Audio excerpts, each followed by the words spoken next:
Bye. अगं झाला का इंटरव्ह्यू? कसा झाला? आणि मिळाली का नोकरी? पटकन सांग. हे बघ, आज मी सगळ्यांना चहात जरा जास्त साखर टाकून देतो. तात्या मला नोकरी नाही मिळाली. काय नाही मिळाली?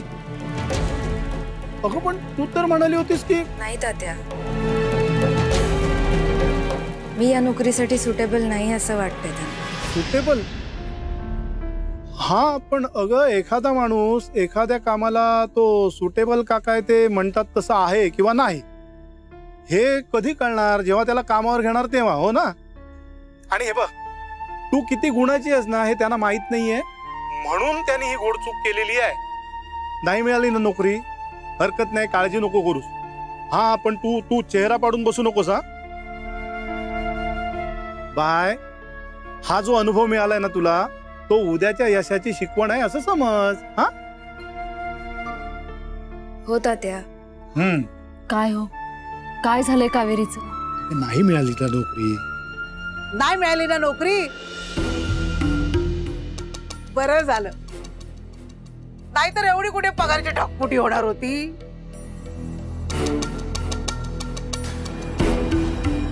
आता लग्न करून द्या पाठवून सासरी. आई, बस. आई आई आई आई सारखी आई आई करते नसते.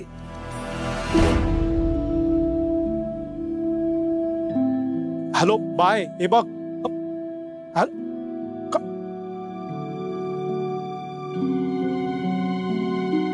काय ग, काय म्हणाले तात्या? तात्या काही नाही म्हणाले. आजी म्हणत होती लग्न करून द्या म्हणून. ओ, तू लग्न करणार? तुझ्या लग्नाची सगळी जबाबदारी माझी. आजीला काय सिरियसली घेतेस तू? अगं मी पण मस्करीच करतेय. बरं ऐक ना काऊ, हे असं तोंड पाडून बसण्यापेक्षा आपण कुठेतरी जाऊया, मूवीला जाऊया. ठीक आहे, मी फ्रेश होऊन येते. ओके.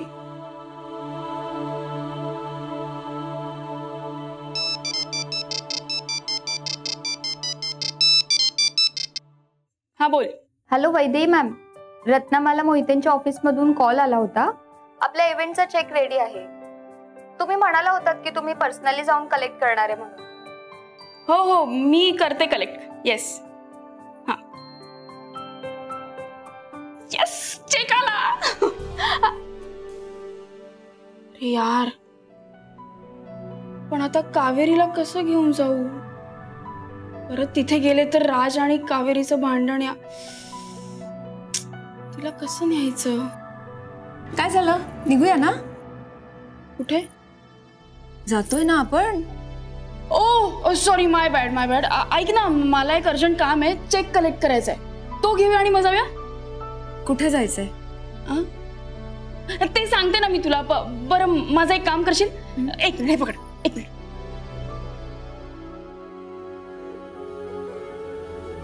हे कार्ड घे आणि त्याच्यावर तुझ्या सुंदर हस्ताक्षराने 2 छान प्रेमाच्या लाईन्स लिही. नाव तर सांगत नाहीयेस मला. सांग ना नाव काय आहे. सांग ना. नाही सांग. नाही अगं वैदेही, कोण आहे हिचा राजकुमार काय माहिती.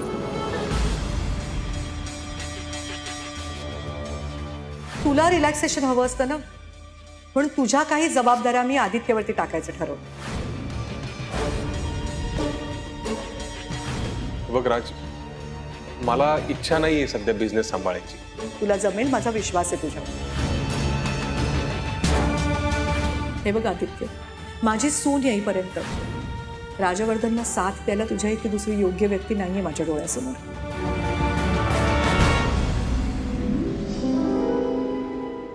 राज, येऊ का? Please come in.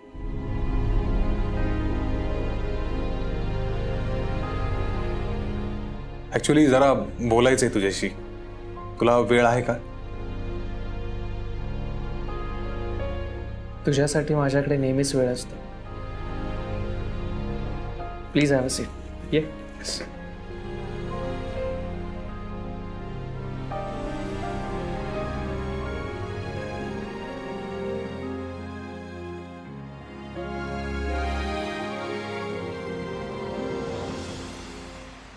बोल.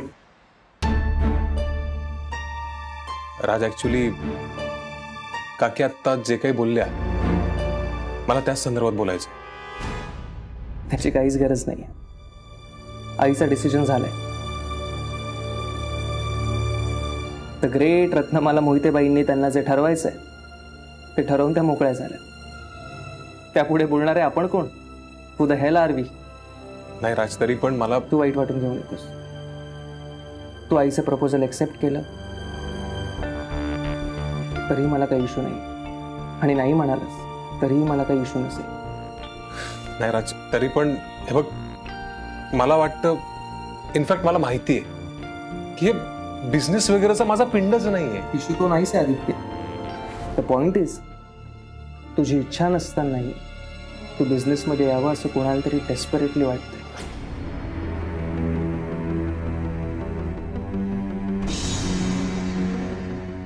टेल मी वन थिंग, आईला हे स्वतःहून सुचलंय की काकूने सुचवलंय?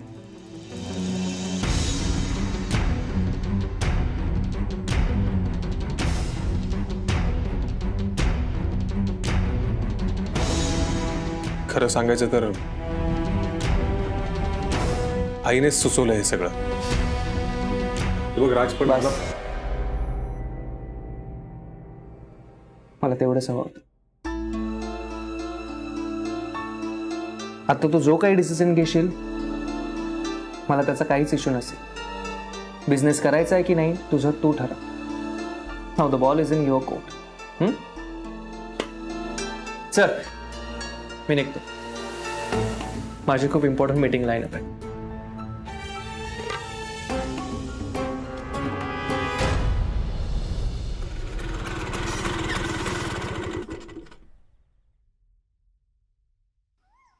वैदेही, आपण परत इथेच का आलोय? अगं जिथे काम असतं तिथेच येणार ना. मला इथूनच चेक कलेक्ट करायचंय. बरं मग तू जा, मी नाही येणार आतमध्ये. हो बाई, मी जाते, तू नकोय. बस ठीक आहे. लवकर ये, पण वेळ नको काढत बसू बोलत. हो, मी येते पटकन. ठीक आहे, आलेच. लवकर ये प्लीज. हो हो.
राज,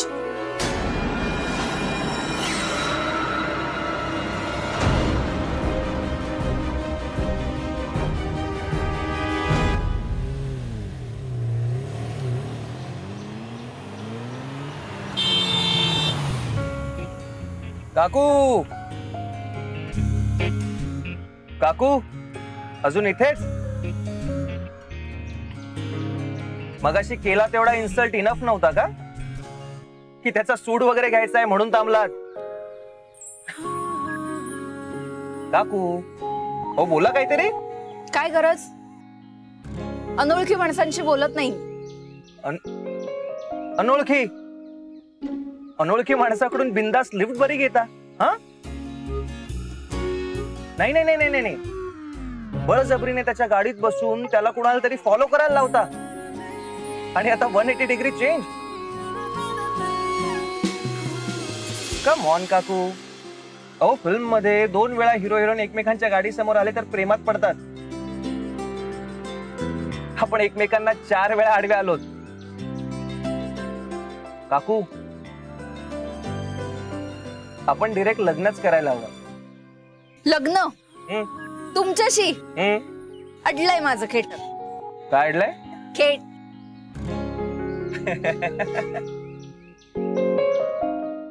रिलॅक्स काकू, आय वॉज किडिंग. तसंही लग्न वगैरे करण्यात मला काही इंटरेस्ट नाही. I don't believe in love and marriages and all. Relax, माझ्याकडून तुम्हाला कसलाच धोका नाहीये. तू मी वैदेही, आदित्य सरांच्या लग्नाचा इव्हेंट मी. हा बरोबर. इकडे काय करतेस तू? ते चेक कलेक्ट करायला आले होते, सो आय थॉट की राजवर्धन सरांना भेटीन. हा, पण मला वाटतं राजवर्धन नाही ऑफिसमध्ये. हो नाहीये. तू एक काम कर ना, तू अकाउंट्स डिपार्टमेंट मधनं चेक कलेक्ट कर. ओके. बरी आहेस ना? हो बरी आहे. येऊ?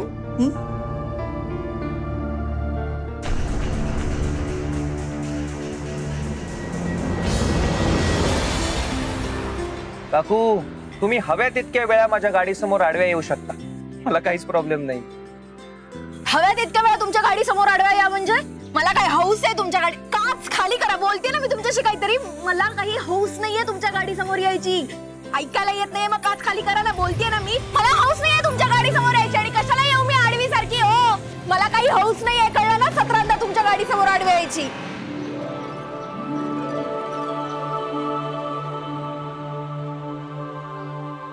काऊ, तो राजवर्धन होता का? काय म्हणाला? काय म्हणणार? I don't believe in love or marriages and all, so relax. माझ्यापासून तुम्हाला काहीही धोका नाहीये. तुम्ही कितीही वेळा माझ्या गाडी समोर आडव्या येऊ शकता. मी कशाला येवायच्या गाडी समोर आडवी? जशी काय मला हौसच आहे. तू का घेऊन आलीस मला इथे? मला यायचंच नव्हतं. उगीच त्या बोक्याचं ऐकून घ्यावं लागलं मला.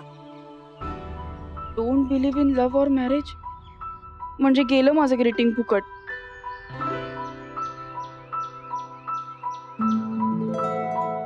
चल आता जाऊया ना.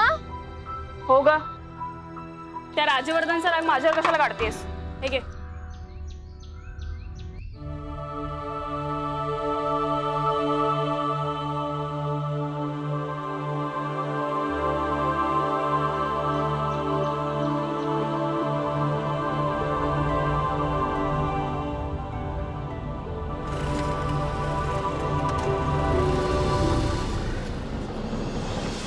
आदित्य, कळत नसलेल्या विषयात उगाच डोकं चालवू नकोस. हे बघ, मी तुला याआधीही सांगितलंय, तुला बिझनेसमध्ये इन करण्यासाठी मी किती मेहनत घेतेय. तू बिझनेसमध्ये इन होण्यासाठी हीच कशी योग्य वेळ हे त्या रत्नमालाला पटवून देणं खूप सोपी गोष्ट नव्हती. आणि आता असा हातातोंडाशी आलेला घास स्वतःच्या अति चांगुलपणामुळे घालवून बसू नकोस. आकांक्षा, राजवर्धनचा स्वभाव माहितीये ना तुला? त्याला आवडणार आहे गे? नाहीच आवडले राजला. त्याच्या आवडीनिवडी जपत बसायला तू काही लक्ष्मण नाहीयेस. आणि मुख्य म्हणजे तो राम नाहीये. त्याला काय आवडेल, त्याला काय वाटेल या प्रश्नांची उत्तरं आपण शोधत बसण्याचा प्रयत्न केला ना तर पुढचं सगळं आयुष्य आपल्याला त्याच्या ताटाखालचं मांजर होऊन राहावं लागेल. आणि आत्ता जसं आश्रितासारखं जगतोय ना तसंच जगावं लागेल कायमचं. आकांक्षा, अगं पण हे बघा, तुम्हाला कळत कसं नाहीये, रत्नमालाचा बिझनेस सांभाळण्याची जबाबदारी मिळते आपल्या आदित्यला. ही संधी मिळतेय आणि संधी पुन्हा पुन्हा मिळत नसते. आता या बिझनेसची जबाबदारी तू घेणं अत्यंत गरजेचं आहे. आकांक्षा, तू ही जी काही घाई करतेस ना ती मला अजिबात पटत नाही. राजवर्धनला जर कळलं ना तर तो आपल्या सगळ्यांना बाहेर काढेल. हो, तीच तर भीती आहे ना मला, म्हणून तर घाई करतेय ना मी. हे बघा, जोपर्यंत रत्नमाला हयात आहे ना तोवर हे छप्पर आहे आपल्या डोक्यावर. एकदा का त्या राजच्या हातात सगळे अधिकार गेले ना की आपल्या नशिबात फुटपाथवर झोपायची वेळ येईल. राजवर्धन आणि आपलं दुर्दैव याच्यामध्ये रत्नमाला नावाची जी भिंत आहे ना ती एकदाची पडली की रस्त्यावर आलोच आपण. म्हणून सांगते, स्वतःचा नसलेला मेंदू चालवू नका. मी काय सांगते ते ऐका आणि गप्प बसा आता. आई, पण बिझनेसची जबाबदारी स्वतःच्या खांद्यावर घ्यायची म्हटली तरी बिझनेस वगैरे जमणार आहे का मला? अरे पण तू का स्वतःहून असं बोलतोयस? आणि तुला नाही जमलं ना तर मी सांगेन ना तुला बिझनेस कसा करायचा ते. पण आपण नाही म्हणायचं नाही. आता काही झालं ना तरी मला या घरात आश्रितासारखं जगायचं नाहीये. मला मानानं आणि हक्कानं जगायचंय. आदित्य, आता मी काय सांगते ते नीट ऐक. आता बाहेर जेवणाच्या टेबलवर रत्न मला वहिनींना सांगायचं की माझा होकार आहे. कळलं तुला?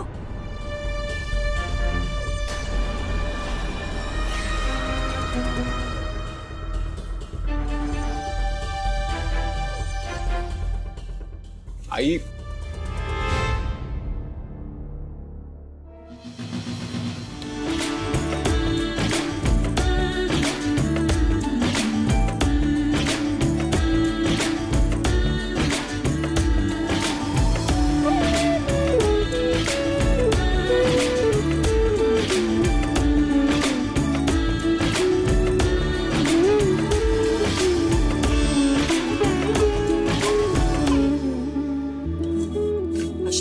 शेवया मंद आचेवरती छान अशा परतून घ्यायच्या.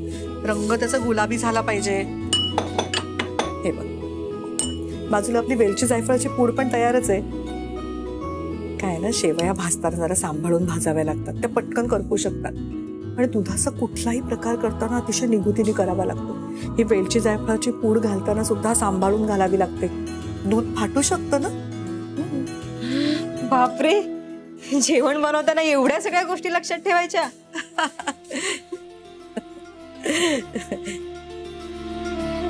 नाही, काळजी करू नकोस. मला काही एका दिवसात तुला सुगरण नाही करायचंय. छान झालं की नाही, गुलाबी रंग आला बघ. आपण आता त्याच्यात मस्त दूध घालूया.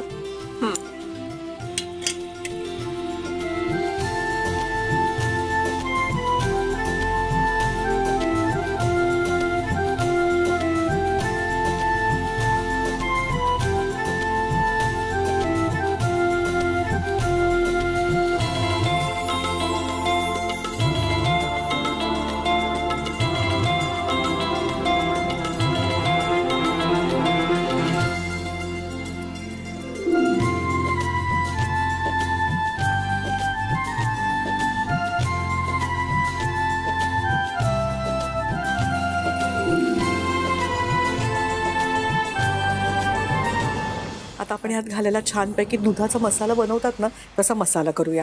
बनवायचं कशाला? रेडीमेड पॅकेट घेते. नाही ग, घरी बनवलेला छान बनतो आणि पटकन बनतो. हो का? काय काय लागेल मग त्याच्यासाठी? किती टेन्शन घेतलंयस तू. अगं अजिबात काळजी करू नकोस. तुला जमेल तसं हळूहळू तुला सगळं शिकवेन मी करायला. मला ना तुमच्यासारखा चहा बनवायला शिकायचंय. खूप कौतुक ऐकलंय मी त्याचं. शिकवाल ना? अगं शिकवेन ना, त्यात काय मोठं. बहिणी, आज आदित्य एकदम खुश दिसतोय. मला त्याने आत्ताच सांगितलं की तुम्ही त्याला बिझनेस मध्ये हेल्प करण्याबद्दल विचारलं म्हणून. अगं तूच सुचवलंस ना आकांक्षा. पण त्याची काही इच्छा दिसत नाहीये ग.